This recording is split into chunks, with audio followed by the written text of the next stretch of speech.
दैनिक चर्या को करते हुए प्रमादवश जो आरंभी, उद्योगी या विरोधी हिंसा हुई हो, असत्य भाषण हुआ हो, अचौर्य व्रत संबंधी अतिचार लगे हों, शील की मर्यादा भंग हुई हो, परिग्रह परिमाण व्रत का सीमा का उल्लंघन हुआ हो, दोष लगा हो, वह दोष मिथ्या हो। पहले कसाई में भी बातें ली थी, अब 5 पाप में ले रहे हैं। हिंसा, झूठ, चोरी, कुशील और परिग्रह। यहाँ भी कुशील आया और वहाँ पर क्रोध, मान, माया, लोभ के वशीभूत होकर के किया हो, है ना। तो वहाँ वैसी चर्चा थी, हास्य रति, अरति वगैरह। इसमें हमें तो खास बात जो कहना है वो समझो। दैनिक चर्या को करते हुए प्रमाद बस, दैनिक चर्या को करते हुए प्रमाद बस। अब हिंसा लेना तो आरंभी, उद्योगी और विरोधी। अज्ञानवश दोष क्षम्य है, लेकिन प्रमादवश दोष क्षम्य नहीं है। क्या कहा हमने? इसका ये अर्थ नहीं लगाना कि अज्ञानी बने रहो। अज्ञानी बने रहने का फल है एकेंद्रीय। यदि आप चाहते हो अज्ञानी बने रहें तो एकेंद्रीय में चले जाएंगे, निगोद में चले जाएंगे। अज्ञान दूर करने लायक है, लेकिन अज्ञानी का दोष उतना बड़ा नहीं माना जाता जितना प्रमादी का माना जाता। प्रमादी माने जानबूझ करके। प्रमादी मतलब जान करके कर रहा है। बताओ, अज्ञानी को तो पता ही नहीं बेचारे को। अंजन चोर अज्ञानी था, इसलिए सम्यक दर्शन फटाफट हो गया उसका। अज्ञान था तो दूर हो गया, झट केवल ज्ञान हो गया उसको, मुनि दीक्षा हो गई। अज्ञान दूर हो जाए कोई दिक्कत नहीं। दूसरी बात, अज्ञान की कोई अनुमोदना नहीं करता, लेकिन प्रमाद की अनुमोदना करता। हम तो ऐसे ही करेंगे। ज्ञानी तो होना चाहता है, और पापी जीव होंगे भी प्रमाद छोड़ना नहीं चाहिए। क्या कहा? अज्ञानी ज्ञान करना चाहता है, और प्रमादी को तो ये लगता है यही तो मजा है। वहाँ 10 बार खाना, रात को खाना, आराम से खा रहे, पी रहे, मजा कर रहे। मैंने प्रमादी को इसमें मजा आता है। संयम अच्छा क्यों नहीं लगता? 24 घंटे में एक बार आहार अच्छा क्यों नहीं लगता? हम कहते चलो एक छोड़ दो, 4 बार कर लेना। 4 का भी नियम लेना कठिन पड़ता है। क्यों लगता है? खाओ पियो, अच्छे मजे से रहो। 10 बार खाना तो 10 बार खाओ, 20 बार खाना तो 20 बार खाओ। तो अज्ञान तो दूर करना चाहता, लेकिन प्रमाद दूर नहीं करना चाहे, इसलिए प्रमाद से बंद हो जाए। अज्ञान से यदि बंद हो जाए तो फिर कभी मोक्ष ही ना हो। हाँ, अज्ञान से यदि बंद हो तो फिर कभी 3 काल में मोक्ष ही ना हो। इसलिए अल्प ज्ञान से भी बंद नहीं होता और अज्ञान से भी बंद नहीं होता। भाई ये मस्त कड़ी जो निगोद से निकाल के लाती है, तुम्हारी मोक्ष जाने की सबसे सुंदर कड़ी है।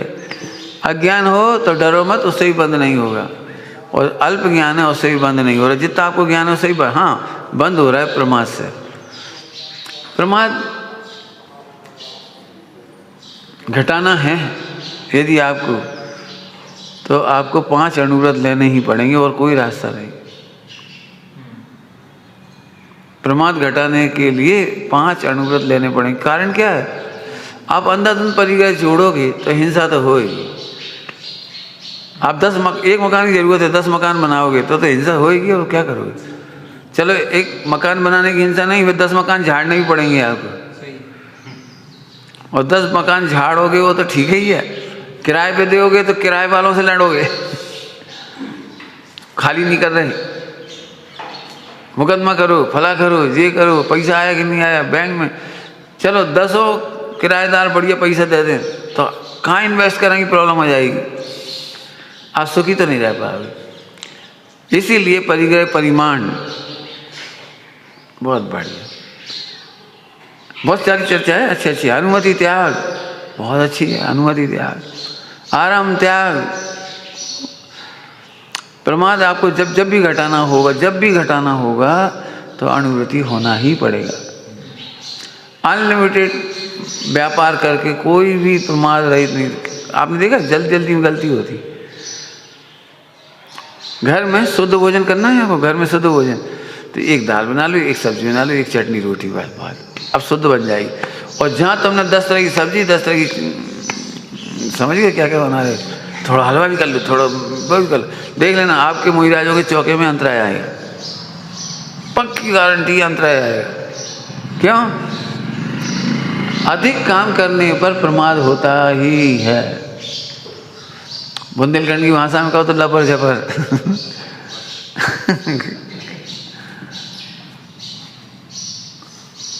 तुम सोचो साहब काम ज्यादा है तो महिलाएं ज्यादा कर लेंगी चौका में, तो और ही काम बिगड़ने। एक अनजान महिला ने पानी खराब कर दिया तो पूरी रसोई खराब। अनजान महिला थी, जमीन पे हाथ रख के उठी और पानी में घड़ा में हाथ डाल दो, लोटा डाल के, पूरा पानी खराब हो गया। और वही से रसोई बन गई तो पूरी रसोई खराब हो गई। चम्मच जमीन पर रख दी और वही सब्जी में रख दी, दाल में, कड़ी में, अब वो सब बिगड़ गई। अब फिर इस कड़ी की चम्मच दूसरे में गई तो बहुत सब्जी खराब हो गई। बहुत अविवेक। तो जी आपको प्रमादचर्या होगी आरंभ में। आरंभी है ना, आरंभी काम, रसोई बनाना आरंभी क्रिया कहलाती है, पानी छानना आरंभी क्रिया है। इन आरंभी क्रियाओं में प्रमादचर्या होगी तो ज़्यादा काम करोगे तो होगी, जल्दबाजी करोगे। अब हम क्या करें, हम कई बार लोग मोटे छलने से पानी से नहीं छानते कि पूरे घर को पानी छानने में आधा घंटा चाहिए में लग जाए। बस हेल गया बढ़ गया, वो पतला कपड़ा बढ़ गया जिससे फटाफट पानी छन गया, है ना। ऐसे ऐसे हर जगह तो प्रमादचर्या है। उद्योगी विरोधी हिंसा हुई हो, अनलिमिटेड उद्योग होगा तो आप नहीं बचा पाओगे। विरोधी हिंसा, लड़ाई झगड़े, मुनिराजों का कोई शत्रु नहीं होता। क्यों नहीं होता मुनिराजों का कोई शत्रु? क्योंकि शत्रु परिग्रह का होता है। क्या कह गए हम? मुनिराजों का कोई शत्रु नहीं होता। क्यों नहीं होता? क्योंकि उनमें परिग्रह नहीं। जहाँ जहाँ भी लड़ाई झगड़ा है, दंड फंद है संस्थाओं में, त्यागियों के पास, किसी के पास जरूर उन पे फंड होंगे। जितना ज़्यादा परिग्रह होगा उसी का झगड़ा। कौन अधिकारी, कौन उत्तराधिकारी, क्यों मंदिर का अध्यक्ष कौन, हमें बनना है अध्यक्ष, क्यों 100 करोड़ का फंड है। जहाँ पैसे के फंड होंगे वहाँ झगड़ा है, वहाँ युद्ध है। तो विरोधी हिंसा, बचना है विरोधी हिंसा से तो अणुव्रत महाव्रत ले लो। आप पे बहुत पैसा हुआ तो रिश्तेदार आपके पास आएंगे, बहुत आएंगे। अब जो कुछ करोगे स्वागत सत्कार वो तो ठीक है ही, लेकिन आशा से आज हमें 50,000 दे दो, 5 लाख दे दो, 2 लाख दे दो, बिटिया को ब्याह, मकान बनाने, पढ़ाई कराना, पैसे नहीं है, देते रहो। अब पैसा नहीं हो तो को आए, हमारे पास कौन आएगा? कोई नहीं आएगा। हमारे पास तो वही आ सकता है जिसको सुख की दरकार हो। आगे समझ में आया ना? तो ये अपने सुख का साधन हो गया, इस सुख का साधन हो गया। तो इसे यहाँ ध्यान रखना। असत्य भाषण हुआ हो, अचोर व्रत संबंधी अतिचार लगे, जो सब पढ़ लेना। अचोर व्रत पहले चर्चा होगी सब। सील की मर्यादा भंग हुई हो, परिग्रह परिमाण व्रत की सीमा का उल्लंघन हुआ हो, दोष लगा हो तो वो दोष मिथ्या। अब एक पॉइंट की चर्चा, अगला पॉइंट है बढ़िया। अप्रयोजनभूत कार्य अनर्थ दंड हुआ हो और सामायिक आदि की भावना नहीं भाई हो, वो दोष मिथ्या। पॉइंट तो सरल है ये, इसकी चर्चा अपन करते हैं। सभी लोग ध्यान से सुनना। अब आप यहाँ से सवार हो जाओ, जो देर से आए हो यहाँ से सवार, यहाँ से सामने बेटी, सामने जा, सामने सुनाई पड़ेगी, समझ में आए। उठे,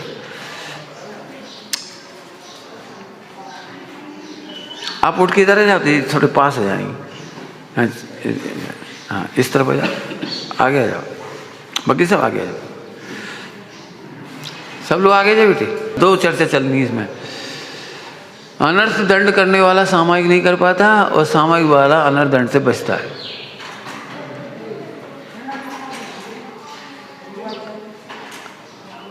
हाँ यहीं आ जाओ, पास में जा, बढ़ गया। अजय बेटे इधर आ, आज तुम्हारा दिन है। आजा आजा साहब, साहब से बैठ, बढ़िया। बैठ जाओ। अच्छे से सुनना, तुम्हारे काम की बात आ रही है।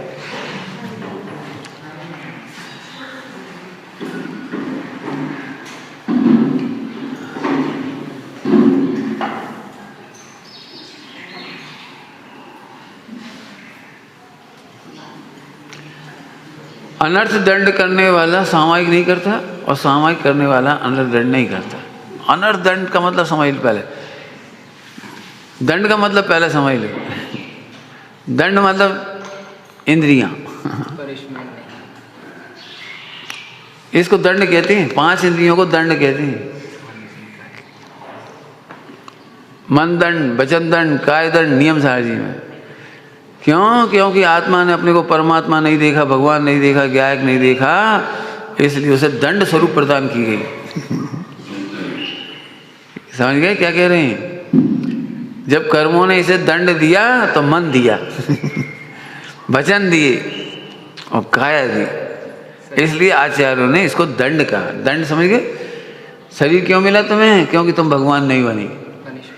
तुम भगवान नहीं बनना चाहते थे तो पनिशमेंट में तुम्हें, जैसे बैल होता है ना, गाय, यदि अच्छी गाय बैल होती है ना तो उनके गले में गिरमा भी नहीं बांधती, लेकिन जो मरखटना बैल होता है ना उसके गले में गाय में वो ही नहीं बांधा, एक लकड़ी और बांध दे, तो दंड है वो। तुम उग्र स्वभाव के हो तो एक लंबा सी लकड़ी और बांध दी उसके गले में, बेटा दौड़ ही नहीं पाओगे, चल नहीं पाओगे, परेशान होगे। जो गाय सरल होती है ना, सरल, उसे सीधे दूध लगा लेते हैं। खराब होती है ना तो उसकी 2 ही पैर बांध देती है। तुमने देखा 2 ही पैर बांध देते हैं गाय के, 2 ही पैर बांध दिए, अब कहा कि तुम खराब हो। ऐसे ही जिन जीवों ने अपना आत्मकल्याण नहीं किया, भगवान नहीं बने, भगवान बनने की भावना नहीं भाई, उन्हें दंड के स्वरूप में मन दिया गया, वचन दिया गया, काया दी गई। चलो कोई बात नहीं है। अब इसमें भी तुमने अनर्थ कर दिया। अर्थ माने प्रयोजनभूत, अर्थ मतलब प्रयोजनभूत। देखो थोड़ा सरल दृष्टांत दे, अपना खुद के पैसे से व्यापार करते तो कोई टेंशन नहीं थी, लेकिन तुमने पहले बैंक से कर्जा ले लिया, 1 करोड़ का कर्जा ले लिया बैंक से, और फिर तुमने उसका अनर्थ, अनर्थ माने प्रयोजनभूत खर्च नहीं किया, दुरुपयोग कर डाला। बढ़िया बड़ी भारी पार्टी दे दी, खूब खर्चा कर दिया, खूब बाजी बजवा दिए, बढ़िया। समझ सकते हो क्या होगा? एक तो कर्जा लाओ और ऊपर से उसका अनर्थ किया, लाखों करोड़ रुपये से मिटा दिए खर्चा कर करा के बिल्कुल। अब फैक्ट्री कैसे चलाओगे? मटेरियल कहाँ से खरीदोगे? एडवर्टाइजमेंट कहाँ से दोगे? माल कैसे बेचोगे? तो अनर्थ प्लस दंड, इसका मतलब है इंद्रियों का। थोड़ा रुक गया मैं। इंद्रियों का, मन वचन काया का आत्महित में ना सही, कम से कम लोक हित में तो प्रयोग करो। चरणानियों की शैली, अभी चरणानियों की कह रहा हूँ, फिर अपनी द्रव्यानियों की शैली कहूँगा, फिर से बोल रहा हूँ। क्या कहा? तुम वह मन में चिंतन करो जिससे कम से कम तुम्हारा बिजनेस ही बढ़े। शादी विवाह करना है बच्चों की तो चलो उतना चिंतन करो, ध्यान से सुनना, बिल्कुल काम की बात कह रहा हूँ। उतना चिंतन करो जिससे तुम्हारे घर में भोजन बन जाए, रिश्तेदारी अच्छे से चल जाए, कोई अनर्थ नहीं कहलाएगा जी। ये अर्थदंड कहलाएगा। अर्थदंड माने तुम्हारा दंड का पाना सार्थक हुआ। क्या कह रहे हैं? तुम्हारा दंड का पाना सार्थक हुआ। पूरा धीरे धीरे समझा रहा हूँ, ध्यान से सुनना। लेकिन 1 करोड़ कर्जा लिया और ऊपर से अप्रयोजन भूत में खर्च कर दिया, तो तुम्हारी तकलीफ क्या होगी तो समझ लो बस। कैसे चुकाओगे वो करोड़ रुपए? ऐसी अनादिकाल से पहले तो आत्मा आनंद रूप था, उसे तो समझा नहीं, तो दंड मिला, और दंड में भी हमने अनर्थ किया। मन का दुरुपयोग, वचन का दुरुपयोग, काया का दुरुपयोग। केवल ज्ञानी भगवान को मोबाइल देखना पड़ता होगा, क्यों? गूगल सर्च मारनी पड़ती होगी। गूगल सर्च क्यों नहीं मारनी पड़ती? क्यों नहीं मारनी पड़ती? क्योंकि केवल ज्ञान है। तो केवल ज्ञानी को मोबाइल नहीं चाहिए, ऐसे ही भगवान को शरीर नहीं चाहिए। ठीक, जैसे भगवान को मोबाइल नहीं चाहिए, अब मान लो मोबाइल देना ही पड़ा तो दंड ही तो हुआ। तुम्हारे लिए मोबाइल मिलना दंड हुआ, और अब तुम मोबाइल का दुरुपयोग कर रहे हो, अनर्थ दंड हो गया। समझ रहे सब लोग? अनर्थ दंड आज की तारीख में सारी बीमारी की जड़, और घर टूटने की जड़, डाइवोर्स होने की जड़, पत्नी में मनमुटाव, बच्चों से झगड़ा, लड़ाई झगड़े की जड़, बच्चों में सुसाइड करने का। आप जरा मोबाइल मत दो, फिर देखो बच्चों की दशा। रोटी मत दो, चलेगा मोबाइल दे दे। तुम खेलने की भी कह दो कि मत खेलो बाहर, हाँ नहीं खेलेंगे, मोबाइल दे दो बस। समझ गए होंगे सब लोग? हम बच्चों की नहीं कह रहे हैं, हम आपकी भी कह रहे हैं, क्योंकि बच्चे जो कुछ सीखते हैं वो हमसे सीखते हैं। हमें क्या लगता है हम बड़े लोग जो करते हैं वो सही करते हैं, बच्चे गलत करते हैं। बच्चे बड़ों से सीखते हैं। वचन का दंड, अनर्थ दंड, 1 मिनट की बात को आधा घंटे तक करना, ये 29 मिनट अनर्थ दंड है। पहले ज़माने में जब फ़ोन चालू हुए थे, लैंडलाइन, और 1-1 सेकंड के पैसे लगते थे, उसमें बिल दिखाई देता था 80 रुपये, 90 रुपये, 50 रुपये, 40 रुपये। तो लोग बिल्कुल पहले से दिमाग सेट कर लेते कितनी बात करनी, और जितनी देर में बात करना उतनी देर में बात करने को पैसे लगते थे, बहुत तेज, बहुत तेजी से पैसे लगते थे। हाँ, लिख लेते थे, कोई बात भूल नहीं जाए, जे बात पूछनी है, जे करना है, ठीक। सभी लोग सुनना, हम सब सही कह रहे हैं। आप अपने कान का अनर्थ दंड कर रहे हो मोबाइल पर, और क्या हाल है?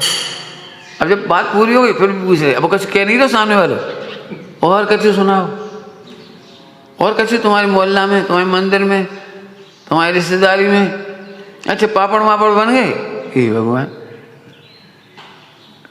1 मिनट की बात को आप 30 मिनट कर रहे, तो 29 मिनट अनर्थ दंड है। जरा थोड़ी देर सोचो, 29 मिनट का अनर्थ दंड हो सकता है तुम्हें 2900 भव बढ़ा दे केवल ज्ञान के लिए। हमें वो घाटा नहीं दिखाई देता, वो केवल ज्ञान का घाटा। हमें सम्यक का घाटा दिखाई नहीं देता, हमें आनंद और सुख का घाटा दिखाई नहीं देता। अभी एक तुम्हारी गायिका है, उसके दोनों कान खराब हो गए। वो गायिका होती है, वो ऐसा लगाती है, और बहुत तेज आवाज़ होती है उसकी, बिल्कुल साउंड बहुत तेज होती है, बहुत तेज भी होती है उनकी, इनमें इक्विपमेंट होती है, जो चुंबक होती हैं बहुत मैग्नेटिक, दोनों कान खराब। हाँ, ये ब्लूटूथ लगा लेते हैं बच्चे, और हड्डी गल रही। अब ये बात पहले अपन प्रयोग करेंगे तब हम बच्चों को कह पाएंगे, नहीं बेटा थोड़ी बात कर। पंडित साहब के पास एक बात थी, फौरन रुक जा, मुद्दे की बात करो, मूल बात करो, आपको फालतू नहीं बोलने देंगी। पंडित साहब के पास बोलना आसान नहीं था। हम अपन लोगों की आदत थोड़ी गंदी होती है, अपने फिर हम आए, बोले फिर हम आए, कागू बोली तुम तो कहाँ आए जा, बोलो। हमने सोची, अरे जी क्यों बोले, हमने सोची, और तो हमें पता ही तुम जो बोल रहे हो सोची तो है ही। मैंने पंडित साहब ऐसे टोक देते, हमने सोची काहे बोल रहे, बात बोलो, मुद्दे की बात बोलो, मुद्दे की बात। आप कभी सोनू से बात करके देखो, चाहे चर्चा कर लो, मीटिंग कर लो, और चाहे फोन पे, मुद्दे की बात बस खत्म। जैसे तुमने फालतू बात करी और कछु बंद। ये बहुत अच्छी बात, सबको कह रहे बेटे, हम कहते हैं आप स्वाध्याय करो, और आप कहते हैं हमें टाइम नहीं मिलता। हम कह रहे तुम्हें टाइम मिलता है अनर्थ दंड के लिए। हमने थोड़ी शुरुआत कहाँ से की थी, जो अनर्थ दंड करते हुए सामग्री नहीं कर पाएंगे, समय नहीं मिलता। समय कहाँ से मिलेगा? मैं अपने आप से इसलिए खुश हूं कि मेरी जिंदगी में 1/6 लाइफ एक्स्ट्रा जी रहा हूं। 1/6 लाइफ, 1/6। क्यों? आप 4 घंटे रोज मोबाइल चलाते हो, मैं नहीं चला रहा हूं, तो मैं 4 घंटे एक्स्ट्रा जी रहा हूं। मुझे इसकी बड़ी खुशी होती है, कितना समय इसमें चला जाता है फोनों में, फिर बाकी रहा तो मोबाइल टीवी में, फिर बाकी रहा तो गपशपों में। स्वाध्याय के लिए टाइम क्यों नहीं मिलता? क्योंकि अनर्थ दंड हो रहा है। अनर्थ दंड का अर्थ करो, दंड का अनर्थ हो रहा है। दंड माने इंद्रियां, दंड माने इंद्रियां, और इनका बिना प्रयोजन, अनर्थ मतलब बिना प्रयोजन। हमने क्या कहा था, यदि व्यापार करने के लिए प्रयोजन है मन वचन काया का, तो शाबाश। व्यापार, संबंध, खान पान, रहन सहन, संस्कृति, बढ़िया, कोई बात, इतना सोचो, इतना बोलो, और काया की चेष्टा भी करो, अनर्थ दंड नहीं करो। तुमने देखा होगा अपनी चर्चा में हम हर बार रोक देते हैं, भाई ये फालतू बात है, लोग तो बहुत असंख्यात लोग हैं, तो असंख्यात प्रकार की गलती करेंगे, उनकी चर्चा करके अपने कब पाए। अभी तो मोबाइल की बात करो बैठ जाओ, एक ने ऐसा करो, एक ने वैसा करो, एक ने वैसा, हम क्या करें वहाँ को, तुम ऐसे तो नहीं कर रहे, तुम अपने इलाज कर लो, हम अपना इलाज कर लें, बस खत्म। ठीक, तो अनर्दन समझ में आ गया सबको। लिखा है उसमें, लौकिक प्रयोजन की भी सिद्धि ना हो ऐसे मन वचन काय के व्यापार को अनर्थ दंड कहते हैं। छेड़ाला जी में परिभाषा है इसकी।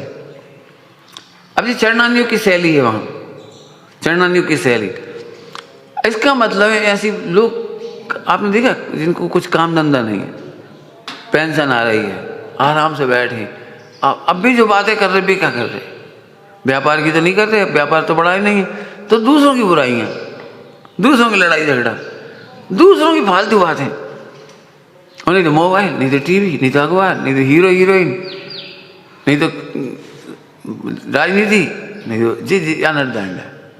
हाँ, यदि तुम्हें लगता है चुनाव में तुम्हारा बोलना जरूरी है तो जरूर बोलो, चुनाव में तुम्हारे वोट डालने से काम हो तो जरूर डालो, कोई दिक्कत नहीं है, प्रचार करो, खड़े हो जाओ चुनाव में, कोई दिक्कत नहीं है, अनर्थ दंड नहीं है। आप देश की उन्नति के लिए सोच रहे हो तो अनर्थ दंड नहीं है। लेकिन क्या परिभाषा थी, लौकिक प्रयोजन की भी जिससे पूर्ति ना हो, इधर से बोलो, इधर से बोलो, लौकिक प्रयोजन की तो पूर्ति नहीं हो, लेकिन अपना भी प्रयोजन की पूर्ति होने का संभावना ही नहीं है, माने अपना अहित होता हो, फिर से लौकिक प्रयोजन पूर्ण नहीं हुआ, सिद्ध नहीं हुआ और अपना अहित हो गया, तो उसका दंड है ये। तो पंडित साहब ने लिखा उसकी प्रतिक्रमण करो।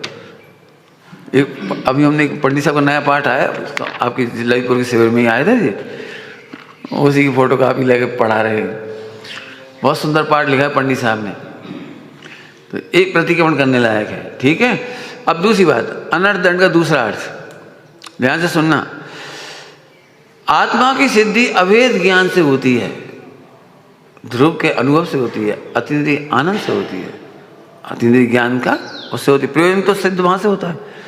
और तुम भेद निर्भेद की चर्चा करते रहते हो, सप्त तत्वों की चर्चा करते हो, नव पदार्थों की चर्चा करते रहते हो, द्रगुण पर्याय की चर्चा करते रहते हो, तुम गुणस्थान प्रमाण उसकी चर्चा करते रहते हो, ये अनर्थ दंड है,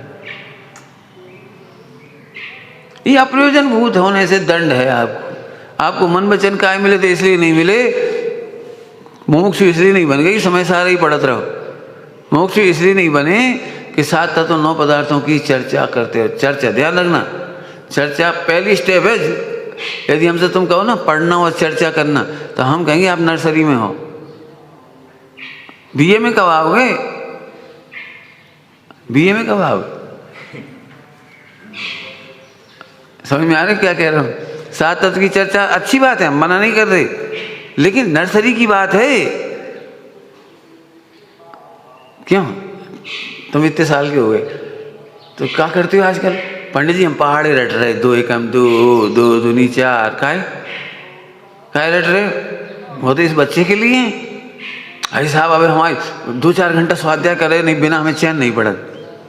यदि ऐसी बात हुई 2-4 घंटा हम नर्सरी की पढ़े बिना चैन नहीं पड़त। पॉइंट समझ में आ रहा है कोई, हमारा मतलब आगे बढ़ो, आगे बढ़ो का मतलब समझ गए, इतना तत्व निर्णय करो कि मन शांत हो जाए, इतना पढ़ इतना बोलो कि मन शांत हो जाए, उपयोग शांत हो जाए, निर्विकल्प हो जाए, काहे की चेष्टा उतनी करो जिससे अपना बाहर का काम हो, झट बैठ गए बस मस्त। अब आप अनर्थ से बच गए, ये द्रव्यानियों का अनर्थ दंड है, समझ में आया। तत्वों की चर्चा कब तक करोगे, गुणस्थान मारण स्थान की चर्चा कब तक करोगे, नहीं करो ये नहीं कह रहे, कर रहे हो इसलिए कह रहे कि कब तक करोगे, जो नहीं कर रहे हैं उनसे कह रहे करो, और जो कर रहे हैं उनसे कह रहे आगे बढ़ो। बहुत सिंपल सी बात है, जिनके घर में रसोई नहीं बन रही उनसे क्या कहेंगे अपन, ये भैया रसोई बनाओ, अब रसोई बनाते रहे दिन भर, खाओ क्या, खाओगे क्या, नहीं आपने कही थी रसोई बनाना बहुत ज़रूरी है, घर में रसोई बनाना बहुत ज़रूरी है, हमने इतना सारो वो तबेला भर के बूंदी बनाने हैं, सब बेसन घोल लाओ और सुबह से शाम तक बनाते रहे, और तो कहिए तो खाओगे कब, इतनी सारी खाएगा कौन तुम्हारी इतनी बूंदी, एक तपेला भर के तो फेंक देंगे। फेंक लाज बना रहे। हमारा मतलब बहुत सार्थक काम करो। अनरदंड हमें सिखा रहा है सार्थक बोलना सीखो। अब समझ गए क्या कह रहे हैं? नीति सार्थक सोचना सीखो, सार्थक काम करना सीखो। काय घूम रहे ऐसे ही? काय घूम रहे? वो सही। क्या क्या सोच रहे? ऐसे ही सोच रहे, ऐसे ही नहीं, सार्थक सोचो। हम तो क्या जिनके पास सोचने के लिए काम नहीं हो हमसे कह दे, हम बता रहे क्या सोचने। आपने देखा है फालतू आदमी, मूर्ख आदमी, ढोर आदमी बैठी क्या सोच रहे? 2 सेकंड तक सोची, 2 सेकंड तक सोची, 1 मिनट वहाँ सोच ली, 2 मिनट वहाँ सोच ली। इससे क्या फायदा हुआ? आपके पास सोचने के लिए नहीं है। हम बता रहे बहुत है सोचने के लिए। सम्यक दर्शन के बारे में क्या है बोलो? मुनि बनने के बारे में आपको क्या सोच चल रही बोलो? सामायिक के बारे में क्या सोच चल रही? चलो चलो, ये भी कठिन है, सरल ले सरल। एक द्रव्य दूसरे द्रव्य को सुखी करता है कि नहीं? नहीं करता। इतनी जल्दी मत बोलो। पत्नी यदि काम बिगाड़ दे तो तुम सुखी हो कि दुखी होते हो? अब सोचो। बच्चा हैरान कर दे तो तुम सुखी होते कि दुखी होते हो? तो अब इसके बैठ के यही सोचो, जब एक द्रव्य दूसरे द्रव्य को हैरान नहीं कर सकता, दुखी नहीं कर सकता, तो बच्चे हमें हैरान कैसे कर सकते? शांति सोचो, बहुत मजा आएगा आपको। अब आप हैरान नहीं होगे। बच्चा तो अभी भी रोएगा, बच्चे तो अभी भी चंचल होंगे, लेकिन आप परेशान नहीं होगे। क्यों? बच्चे की इतनी ही योग्यता है। इस उम्र में बच्चे चंचल ही होते हैं। इस उम्र में बच्चे ऐसे ही खाते हैं। कई बार बच्चे खाने से डरने लगते हैं। कहा कि अम्मा जैसे इतने लिपट गया दूध, दवा ने मिला के 1000 बार कहीं ढंग से दूध पीऊ कर, इतना नहीं बढ़ाऊ कर। बन गया हम तुम जाओ, हम बाद में पी लेंगे। क्या कह रहे उधर? खाते समय इधर हो गया आम का रस, खिचड़ी कचौड़ी। अब बच्चे ऐसे ही खाते हैं। कपड़ा खराब कर ही लेते हैं, गिर ही जाता है। अब न 4 गाली फटकारी है, नाश के मिटे। अरे तुम नाश ही मिटेगो। उत्तम चंद जी ने कही थी नाश मिटे अच्छी गाली है। नष्ट नहीं होगा, मिट जाएगा। नाश मिटे माने उत्पाद व्यय में से व्यय हो रहा है ना, इसका भाव हो जाए, मोक्ष हो जाए। बार बार तुम जन्म मरण के शिकार न बनो। लेकिन ठीक है, हमारे बच्चे ऐसे, अब विचार कर लो, हंसोगे। अब सही बताएं, अब भी बच्चे तुम्हें खेल खिलौने जैसे लगने लगे। देखो कैसे तोतली बोल रहा है, देखो कैसे लिख रहा है, देखो कैसे चल रहा है, देखो कैसे हंस रहा है। अब मजे करो। और नहीं जरूरत है, इतना बड़ा होगा, बच्चों में एक गाली बहुत मिला थी, इतना बड़ा होगा। अभी मिला थी तुम्हें, तुम्हारे पिताजी के इतने बड़े हो गए, लेकिन अरे हम कह रहे इतने बड़े हो गए।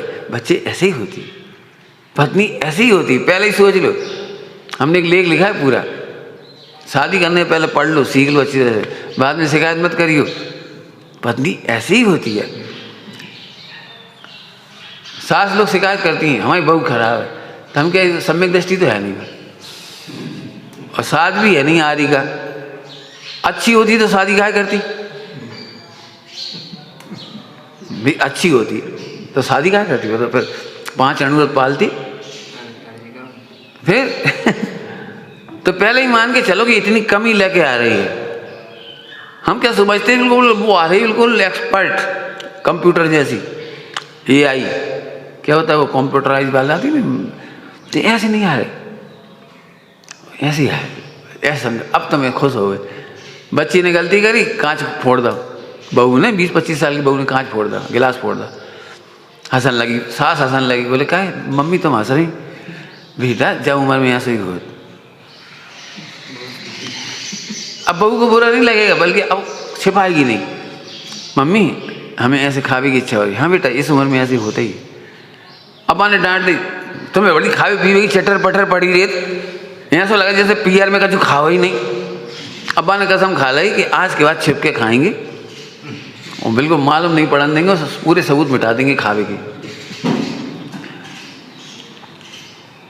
अब बहुत बड़ा भूचाल आने वाला है तुम्हारे घर में, अब आएगा बल्कि, क्योंकि एक घड़ा उल्टा हो गया। हम तो अभी कहना चाह रहे थे, उसमें हमारे लिखा है, उसमें बच्चों को कभी भी ट्रांसपेरेंसी सिखाओ। चाहे लाख गलती करे बच्चा, उसे दंड मत दो, प्यार दो। प्यार देने से बच्चे ट्रांसपेरेंट बनते हैं। और धमकाने से, डराने से, मारने से बच्चे ट्रांसपेरेंट नहीं होते। बिल्कुल, बस एक लाइन सीख जाना, सब बच्चे लोगों के मामले में सब हंस रहे, कहा कि उल्ट उल्ट लग रहा था। बिल्कुल मिथ्या विद्या है, बच्चों को डांटने मारने से सुधरती है, 100% उल्टी विद्या है। बच्चे डांटने मारने से कभी नहीं सीखते, कभी नहीं सीखते। फिर कह रहे हैं हम, बच्चों को गलती करने पर प्रेम करोगे तो बच्चा बताना सीख जाएगा, और तुम्हें बताएगा तो तुम उसे सही विधि बताओगे। जैसे बहुत सरल, मैं 2-4 एग्जाम्पल देता हूँ बच्चों के लिए। पेरेंटिंग बता रहा हूँ, पेरेंटिंग की मैंने इनसे कहा है, पेरेंटिंग सुनना सब लोग, जितने लोग आए हो सब पेरेंटिंग सुनना, बहुत काम की ज़रूरत है, इसकी चर्चा है उसमें। पेरेंटिंग मैंने ही लेक्चर दिए हैं उसके पेरेंटिंग की। जैसे बच्चा आप प्रेस कर रहे हो तो बच्चे को भी लगता है हम भी करें। 5-6 साल का बच्चा, 8 साल का बच्चा, उसे लगता है हम भी करें। आप साबुन धोते, कपड़े धोते, बच्चे को लगा हम साबुन से कपड़ा धोएं, और आपने 2 चांटा जाए, सारी साबुन गला दी, भाई डरदा पानी में तुमने, मार लगे, मर जाओ, भग जाओ। अब आपने भगा दिया, अब वो आपके सामने कभी कपड़ा नहीं धोएगा, देख लेना। लेकिन जैसे ही आप मंदिर गए, माने ये कपड़ा उठाओ और साबुन उठा के झाग, उसके तो खेल है, उसे कपड़ा नहीं धो रहा, वो तो गेम खेल रहा है। और आप आओगे उससे पहले पूरे सबूत खत्म। फिर तुमने कहा कि साबुन इतनी जल्दी कैसे गल गई? कहा पता तो ये झूठ बोलना आपने सिखा दिया। बच्चा तो चक्कू से सब्जी बनाना चाहता है, लेकिन आप उसे हाथ खट से, चक्कू तेज है, ये मत बोलो उसे, चांटा नहीं मारो बेटी तरह। तुम छोटे हो तो ऐसे नींबू रख के ऐसे बना लो, हम ऐसे बनाते हैं तो हमें आइडिया है, देखा पर आप फटाफट चक्कू से ऐसे बनाते हैं, यहाँ तक कभी अंगूठा नहीं कटता। और बच्चा यदि ताकत लगा के उन्होंने वो नींबू बनाओ, कसी बनाई, तो ये हाथ कर दे, बेटे तुम अभी ऐसे कर, हम ऐसे करेंगे, फिर तुम ऐसे कर, कोई बात बनाओ, चक्कू से नींबू बनाना सीखो, ककड़ी बनाना सीखो, ककड़ी छीलना सीखो, गिलकी छीलना सीखो, और फिर सबसे तारीफ करो, देखो कितनी बढ़िया बनाई, देखो देखो देखो, और बच्चा सीख जाए। अब तुमने उसे चक्कू नहीं पकड़ने दिया, तुम गए मंदिर, अब आने चक्कू उठाओ, और जो ओट पाए वाय करने, तुम्हारी भाषा में ओट पाए अब करेगा वो। अब बताओ, सही बता ना, कौन व्यक्ति अपने में से ऐसा होगा जिसका ब्लेड से अंगूठा नहीं कटा हुआ, उंगली नहीं कटी हुई? काहे वो अकेले में करता है, वो ब्लेड से, पेन से छीलना, और सामने छीलना बताओगे, बेटे इसकी धार देखो ऐसी पतली है, इस जगह पकड़ा जाता है, अब करो बेटे, कोई बात नहीं, सीख जाओगे। इलेक्ट्रिक प्रेस अकेले में बच्चा करे, करंट लग जाए, कुछ हो जाए तो क्या होगा, कपड़े जल जाए, हाथ जल जाए, कुछ हो जाए, क्या होगा? सामने सिखाओ ना। आपने ये बात देखी होगी, बच्चे खराब नहीं होते। मैं बताऊं आपको, विश्व में सबसे अच्छे विद्यार्थी होते हैं बच्चे, वो किताबों से कम और प्रकृति से बहुत सीखते हैं। आपने एक नई चीज़ ला के रखी, मोबाइल या कोई भी चीज़, तो मोबाइल खेलना नहीं चाह रहा, वो देखना चाहता है क्या है। आप नई किताब भी ला के रखोगे ना, कॉमिक्स या कोई सी, वो पढ़ना चाहता है इसमें क्या है। आपने देखो बच्चे खेलते कूदते हैं, वो उनको सीखते हैं, माने बच्चों से बढ़िया विद्यार्थी कोई नहीं है।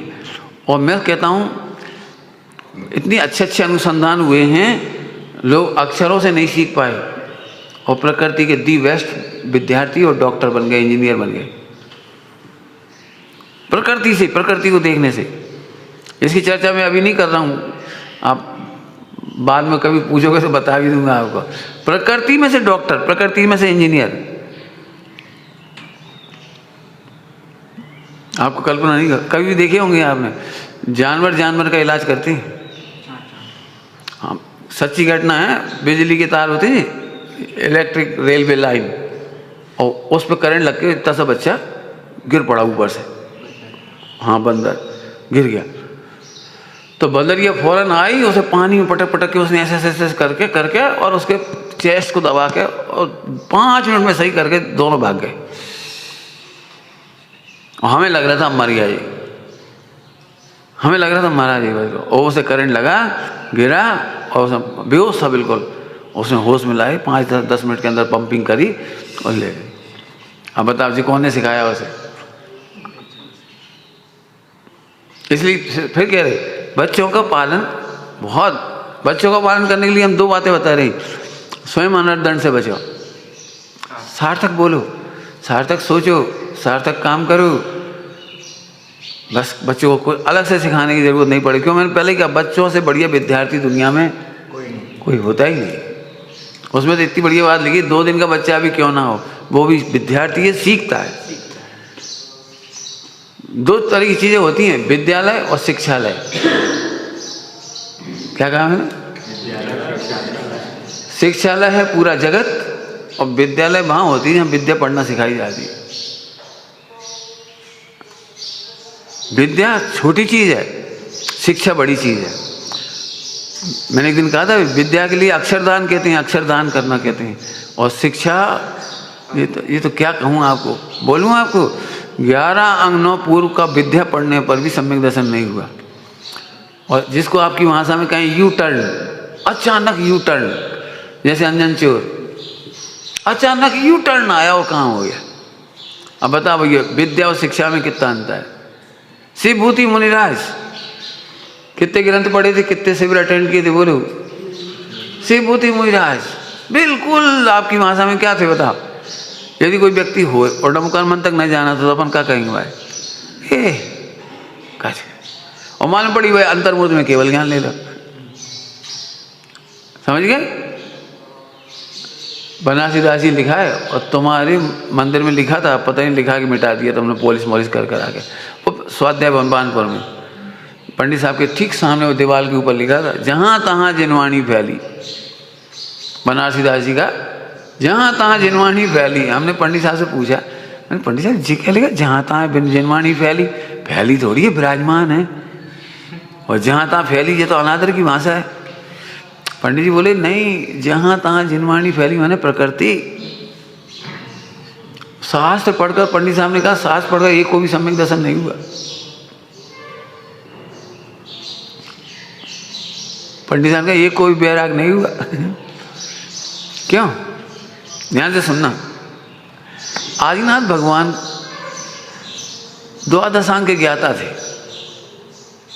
अब कम्बड़ हो तुम, तुम्हारी ले लियो हिसाब से, हमारे हिसाब से तो थी। मैंने कहा जो कमी नहीं थी। घर गृहस्थी में अवधि ज्ञानी थे, अवधि ज्ञानी थे, मैंने बहुत बड़ा काम था। तो इतना ज्ञान होने पर भी शास्त्रों का शादी क्यों की? भाई इतना ज्ञान है, निकल जाती। मुझे कुछ कहना है वो ध्यान से सुनना। लेकिन उन्हें शिक्षा उस दिन मिली जब नीलांजना का निधन हुआ। पॉइंट पकड़ में आया क्या कह रहे हैं हम? विद्या उतना काम नहीं करती, शास्त्र पढ़े हुए उतना काम नहीं करती। देखा होगा आपने, हम पिताजी समझाते रहे तब नहीं समझे, और एक दिन ठोकर खाई। होता कि नहीं होता है? जिसको आपकी भाषा में यू टर्न कहते हैं, अचानक जिंदगी में आ जाता है, उससे सीख जाती। तो ऐसे यहाँ पे लगा लेना, प्रकृति की पाठशाला से सीखें भी और बच्चों को सीखने का माहौल भी दें। मेहनत तो लगेगी थोड़ी इसमें। पाठ रटाना सरल है, पढ़ाना सरल है, और जीवन में सहज रह जाना, सहज उसमें से सिखा देना बहुत। ठीक है? तो बहुत सारी बातें बता दी। अनर्दन 2 तरह के हो गए, द्रव्यानुग संबंधी और चरणानुग संबंधी। अब सामायिक की भावना नहीं भाई हो, बहुत सारे इतना बढ़िया पॉइंट है सामायिक की भावना। सामायिक माने क्रिया नहीं, ध्यान रखना। क्रिया से तो अपन हैरान हो जाते हैं। 1 घंटा सुबह शाम बैठो, दोपहर बैठो, भैया बहुत बड़ा। और सबके दिमाग में सामायिक कहते थे, तो अब 3 घंटा खराब कौन करे? तुम्हारी भाषा में, तुम्हारी भाषा में कहे 3 घंटा में तो व्यापार धंधा दुकानदारी 100 काम हो, पानी छनत रोटी बनत कुछ काम हो, और जे क्या है बैठ जाओ बस। इसलिए मैं क्रिया की बात नहीं कर रहा हूँ, ध्यान रखना। क्रिया की तरफ से समझाऊंगा तो मैं नहीं समझा पाऊंगा आपको। सामायिक आदि की भावना नहीं भाई। थोड़ी अच्छी भाषा में बोलूं, सामायिक माने सुखी होने की भावना ही नहीं भाई। क्या बोला मैंने, क्या बोला? सुखी होने की भावना नहीं भाई। क्यों सुखी होने की भावना नहीं चलती तुमको? बोलो, पूछ रहे हैं, चलती है? बता दें, नहीं चलती। सुखी होने की भावना नहीं चलती है। किसी तरह से मेरे अनुसार काम हो जाए, ये जुगाड़ की भावना चलती है। समझ में आया? कुछ नहीं आया? कुछ क्या कह गए? किसी तरह मेरे अनुसार पत्नी चल जाए बस, तो मैं सुखी हो जाऊं। सुखी होने की भावना जी थोड़ी है, नहीं समझ में आया?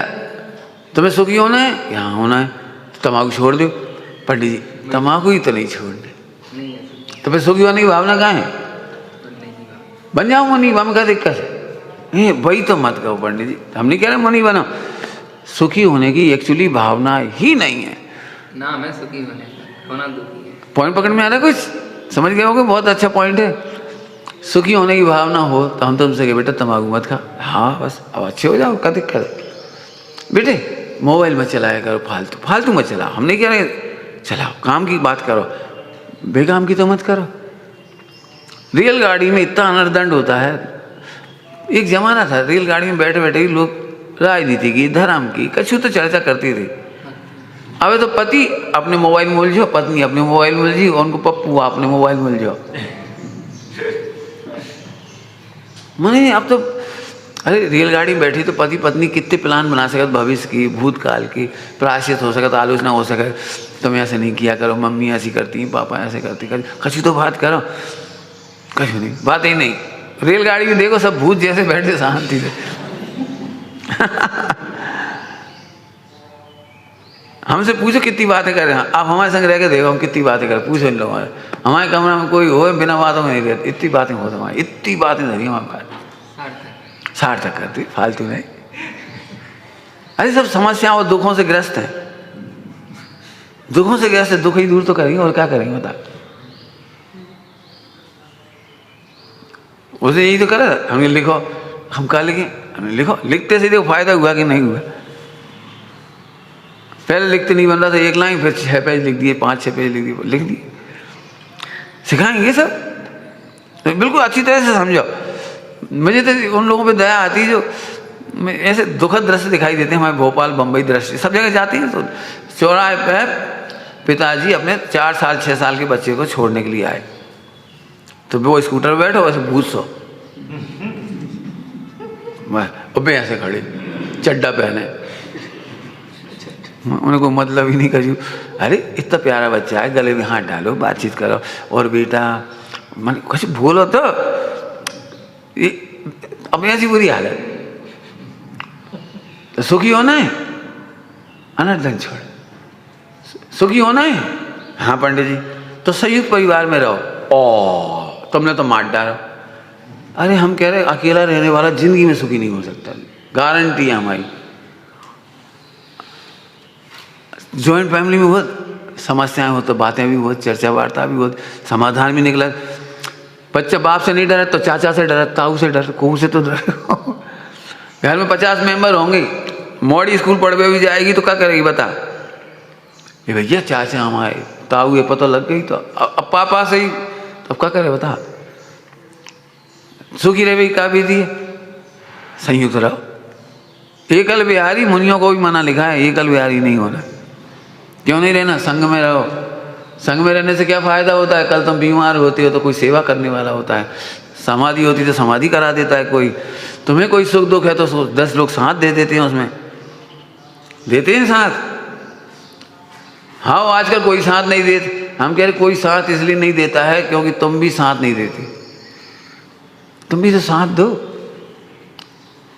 बस देखो कितना बढ़िया होगा। पहले लोग कहते थे संयुक्त परिवार में दुखी है, तो अब हम कह रहे हैं एकल बिहारियों में जाके देखो, एकल परिवार वालों में जाके देखो कितने डिप्रेशन है, कितने फ्रस्ट्रेशन है, कितनी बीमारियाँ, कितनी आत्महत्याएं हैं। और एक और शब्द देख लो, डाइवोर्स, चले जाओ देखिए पूरे हिंदुस्तान में। संयुक्त परिवार में ऐसी आफतें नहीं थी। पति अकेला कहीं 10-15 दिन के लिए चला गया, पत्नी घर में अकेली, कैसे रहे बताओ। संयुक्त परिवार में कोई दिक्कत नहीं। किसी की शादी हुई 2-5 साल में पति की डेथ हो गई, इतना बड़ा परिवार है, कोई डर नहीं है। अकेली क्या करे बताओ, अकेली क्या करे। तो सामायिक माने सुखी होने की भावना, अब हम कहाँ से कहाँ जोड़ रहे देखो। तुम्हें सुखी होने की भावना नहीं है, इसीलिए सामायिक नहीं कर पाते। फिर से बोलूं, सामायिक के पहले एक शब्द है पूजा, पूजा भी नहीं कर पाता। भगवान से पूजा करके भी वो ये नहीं चाहता मैं सुखी हो जाऊं, हे भगवान हमारी गलत इच्छाएं पूरी हो जाएं, खूब पैसा हो जाए, पत्नी अनुकूल हो जाए, बच्चे अनुकूल हो जाए, फला हो जाए, बस कर हम, हे भगवान बस इतना हमारा पुण्य का उदय हो जाए बस। तो ये तो मिथ्यात्व है, ध्यान रखना, सुखी होने की भावना वाले, जैसे आप सुखी हुए हो वैसे ही हम सुखी होना चाहते हैं। अब बोलो। हाँ, मन मत। क्या बोला? जैसे आप अपन तो उल्टे उल्टे काम कर रहे हैं। जैसे हमारे घर एक दृष्टांत है समझ आने की सरल, हमारे घर में टीवी नहीं है तो बहू रोज मंदिर में भगवान की खूब अच्छे से पूजा कर रही है, भगवान इतना तो पुण्य हो जाए कि एक टीवी आ जाए। अब 2 साल पूजा करने के बाद वो टीवी आ गई, मान लो आ गई, इतना पुण्य को जाएगा तो यही कहेगी बिल्कुल पार्श्वनाथ भगवान की कृपा है, हमने 2 साल रविवार करे, नमक नहीं खाओ, 2 साल रविवार करे, सही में इतना बढ़िया टीवी आ गया। अब हमें ये बताओ, पार्श्वनाथ भगवान कोई तालमेल बैठ रहा है? कोई तालमेल बैठ रहा है? फिर से कह रहा हूं, आप जैसे सुखी हुए हो वैसे ही उसी विधि। अब तब सामायिक की भावना चालू होगी। सामायिक की भावना इसलिए नहीं होती है, सामायिक माने वेद विज्ञान की भावना, संभाव की भावना, ज्ञायक की भावना, अकर्ता की भावना, वो तो तब चलेगी। ये भगवान हमें तौर कर ले तो अकर्ता की भावना कहाँ भाई? सामायिक में तो अकर्ता की भावना करनी पड़ेगी। पॉइंट समझ में आ रहा है? सामायिक की भावना नहीं भाई हो, देखो पंडित साहब कह रहे मैंने शब्द तो सब सामायिक माने क्रिया नहीं कह रहे हैं हम। 24 घंटा में आपके सोचने का ढंग, क्या बोला? उठते बैठते खाते पीते चलते फिरते। अब हम अपने ब्रह्मचारी भाइयों को देख के तो बहुत ज्यादा कहेंगे इसमें। सामायिक की भावना माने संकलिष्ट नहीं करने की भावना। देखो कर्म के उदय तो ऐसे चलेंगे, भोजन में तो नमक कम ज्यादा हो गई, अपन त्यागी हैं, संकलिष्ट नहीं करेंगे। ये है सामायिक की भावना। क्रिया मात्र। और नहीं, और तुम बड़बड़ा लिए, चिल्ला चोट कर ली, अब सामायिक करो बैठ गए, तो सामायिक की भावना ही नहीं। क्यों नहीं है? हे भगवान, यदि आपको पूजा को पाठ को फल मिले तो इतना तो मिले, कभी भी 10-25 साल रोटी मिले तो वहाँ नमक बराबर मिले, तो सामायिक की भावना कहाँ हुई? ये तो नमक की भावना बाहर है। रोटी बराबर मिलती रहे, भोजन शुद्ध मिलता रहे, तरीके से मिलता रहे, जो उसकी कामना है, तो ये इंद्रियों की अनुकूलता की भावना बाहर है। सामायिक, बहुत अच्छा शब्द लिखा है सामायिक की भावना, बहुत गरिष्ठ शब्द है। देखो तुम सब हमारे संग तभी रह पाओगे जब यहाँ से नहीं करोगे। नहीं, तुम चाहे जैसे रहो, हम सामायिक से रहेंगे। अब बोलो क्या करने? बोला तुम्हें सुख से रहने घर में, तो तुम पहले शर्त लगा दो, सब लोग मेरे अकॉर्डिंग चलो तो सुख से रहूंगा। अरे नहीं, तुम्हें जैसे पढ़ना वैसे पढ़ना हो, हम अपने मस्त रहेंगे, बस खत्म। क्यों रेलगाड़ी में शांति से चले जाते हो? क्यों चले जाते हो शांति से? कि हम किसी में हस्तक्षेप नहीं करते। वो ईसाई है तो अपने ऐसे कर रहे हो, भैंसे हैं तो या खुदा करेंगे, भैंसे हैं तो वैसे करेंगे, हरी हरी हरी राम राम राम करेंगे, राधे राधे करेंगे, तुम्हें कोई डिस्टर्बेंस तो नहीं है। एक डब्बा में बैठ के शांति से आ गए, कहा तुम्हें पता है उतर जाए, ये दृष्टांत है। ऐसे ही घर परिवार में भी किसी में हस्तक्षेप मत करो, ये सुखी होने की विधि है। समझ आ रहा है कुछ? राम लक्ष्मण सीता, रामचंद्र जी मोक्ष गए, सीता स्वर्ग गई और लक्ष्मण नरक गए। रामचंद्र जी इतने मजे में क्यों थे? आप क्या कल्पना कर रहे हो? सीता उतनी अच्छी थी जितने अच्छे राम थे? बोलो नहीं थी। क्यों? उसे तो स्वर्ग जाना है ना, तो उसके स्वर्ग जैसे काम करेगी वो। लक्ष्मण को नरक जाना है तो लक्ष्मण के नरक जैसे भाव होंगे, वैसे ही होंगे अब जैसे होंगे। और रामचंद्र जी को मोक्ष जाना है, स्वर्ग नहीं जाना, तो स्वर्ग जैसे काम भी नहीं होंगे। हमारे तुम्हारे में अंतर है, तो हमारे संग रहो, तो तुम्हें तो गृहस्थोचित ही भाव आएंगे ना, हमारे तुम्हारे भाव कैसे मिलेंगे? लेकिन सुनो एक बात है, राम लक्ष्मण सीता तीनों एक दूसरे में इंटरफेयर नहीं कर रहे थे, अपना अपना काम करके निकल गए। रेलगाड़ी का दृष्टांत दिया, ऐसे परिवार का है। बोलो सामायिक की भावना बानी है, क्रिया की नहीं कह रहा हूँ। सामायिक माने सुखी होने की भावना। सुखी होने की भावना मतलब अब अच्छी भाषा में बोल दो, अकर्ता की भावना, ज्ञायक की भावना, अभोक्ता की भावना हम खाते ही नहीं है बेटा। तुम नमक डाल दो चाहे मत डालो, तुम शक्कर डालो चाहे मत डालो, हम अभोक्ता की भावना हमें, हम खाते नहीं। मिला तो वही। अब मान लो घर में शक्कर नहीं है तो क्या करो बता? गुड़ भी नहीं है, अब क्या करोगे? बोलो पीने की नहीं पीने जाए, बोलो बोलो खाने की नहीं खाने, क्या करोगे? अब हंस के खाओ तो खाने हैं और रो के खाओ तो खाना है। समझ में आया? तो सामायिक की भावना माने सुखी होने की भावना, ये अलग ही प्रकार की है। क्रियाओं की भावना में तो फिर वही करने, ठीक है पढ़ने दी, अब तुम पीछे पढ़ रहे तो हम 10 मिनट रोज माला फेर ले, नहीं, बस सामायिक की भावना नहीं। ठीक है, इसका विचार करना।